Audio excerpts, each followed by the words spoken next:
Are you talented? Do you know what you want to do? Do you know your goals? Do you know how to figure out what it is that you need to figure out? Do you have a passion for something in spite of everything that you're going through? Do you have dreams? Do you have ambitions?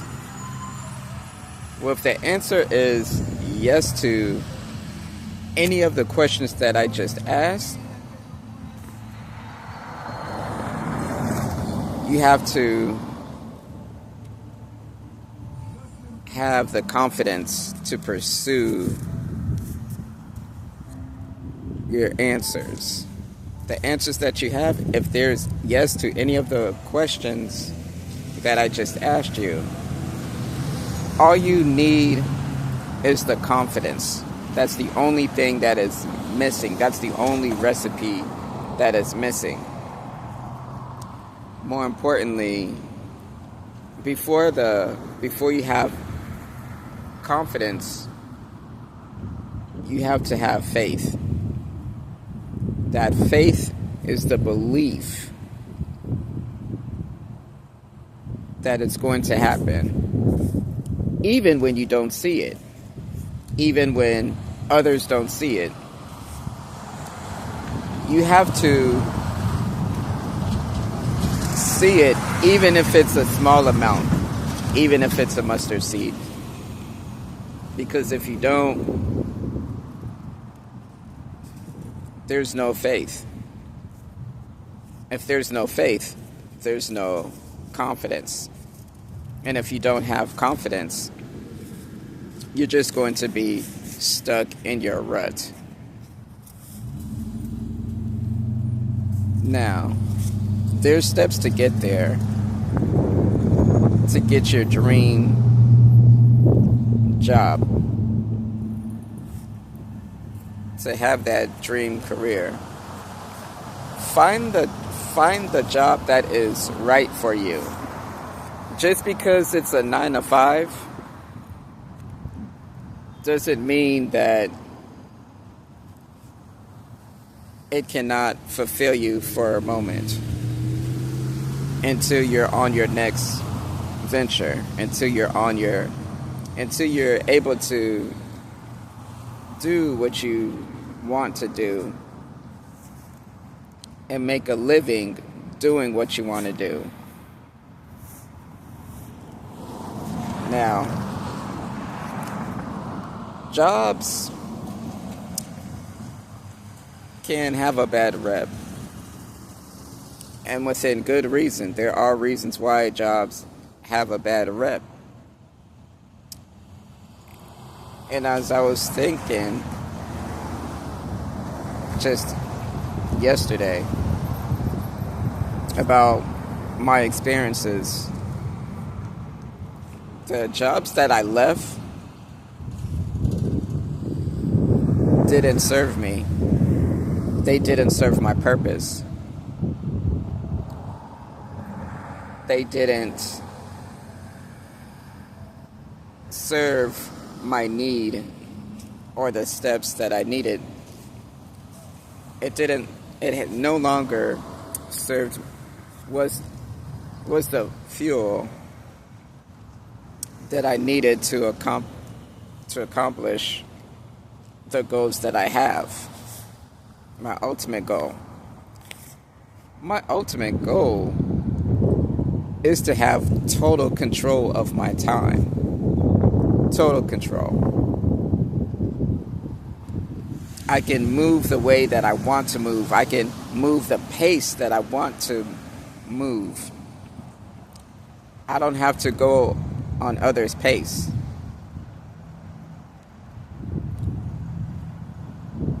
I learned so much working at these jobs.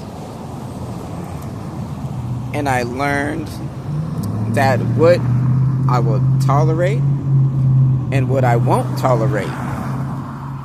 You have to find that for you. You have to find out how much you would tolerate, what you would tolerate, and if you would tolerate whatever. Because unless if you own your job, like having your own business, you're owning your own job, there's always going to be something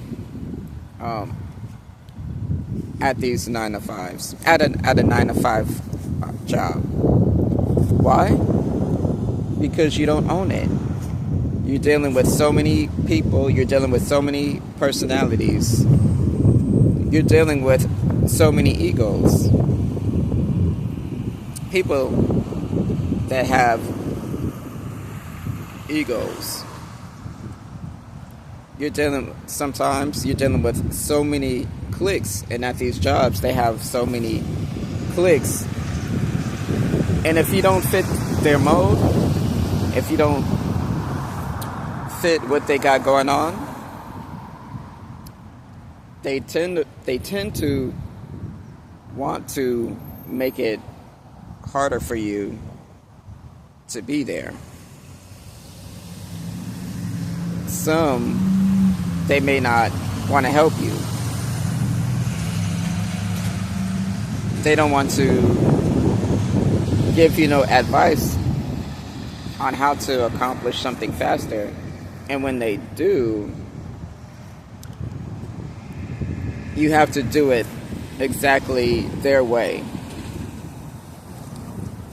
And it's impossible to do it their way entirely.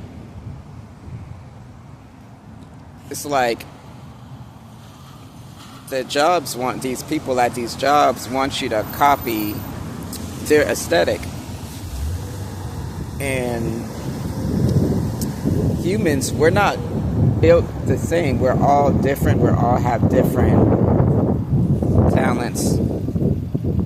We all have different strengths and different weaknesses.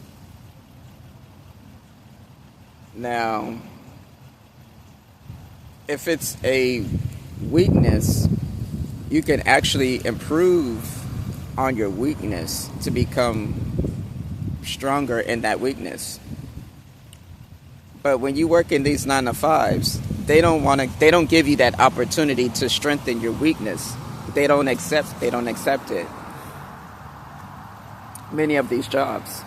So that's why it's up to you to find your 9 to job to where your aesthetic is accepted, the way that you do things is accepted.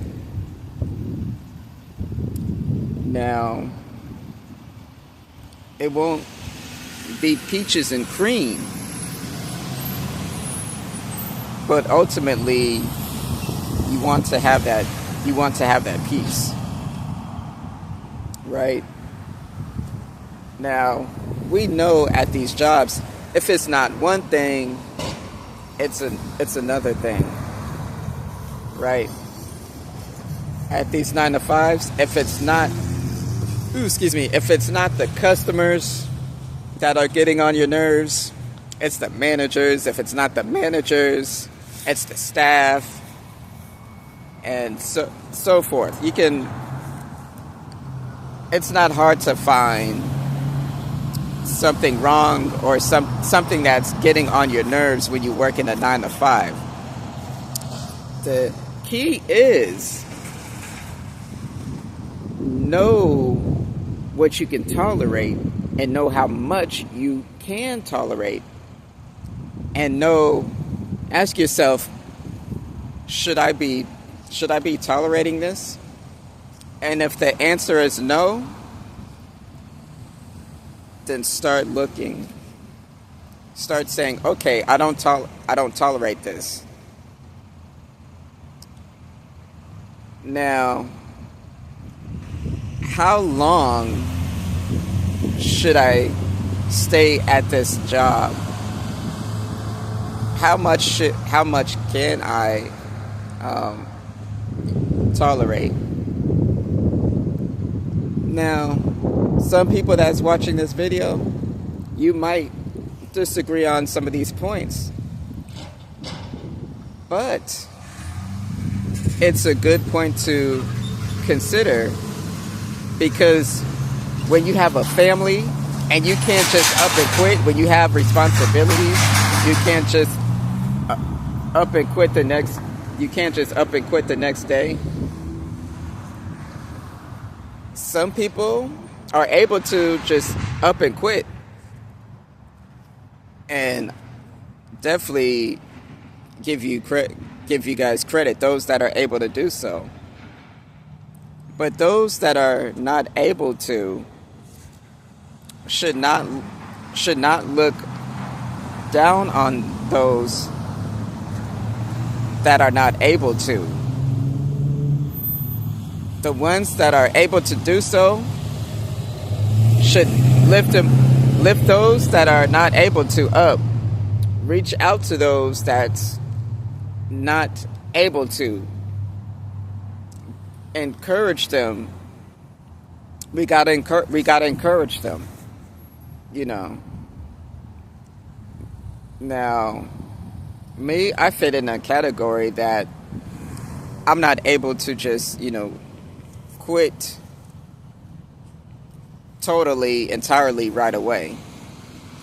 The 9-to-5 jobs for now. I am making strides and making my steps. And that's creating, whether it's online, whether it's promoting products online. We all start somewhere. We just got to be consistent. I myself have to be consistent. And as I'm looking at my watch, I got time. And I gotta admit, when you work at a 9-to-5, some days you're gonna have good days. Some days you're gonna have bad days. That's just life. Especially when you work in a 9-to-5. When you work at a 9-to-5, you're gonna have your highs and lows. Some days are not going to be tolerable. You're gonna want to quit on the spot. If you feel like that too many times, what you do is find your 9-to-5. Even if you've been on that job for a long time, and all of a sudden you start to have those feelings, you start to, it doesn't serve your purpose. If you feel that the well is running dry, it's time to find another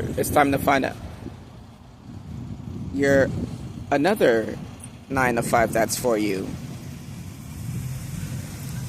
Now, that's all that is going to be said on this topic for now. By the way, like, share, comment, and subscribe. Enjoy the rest of your day.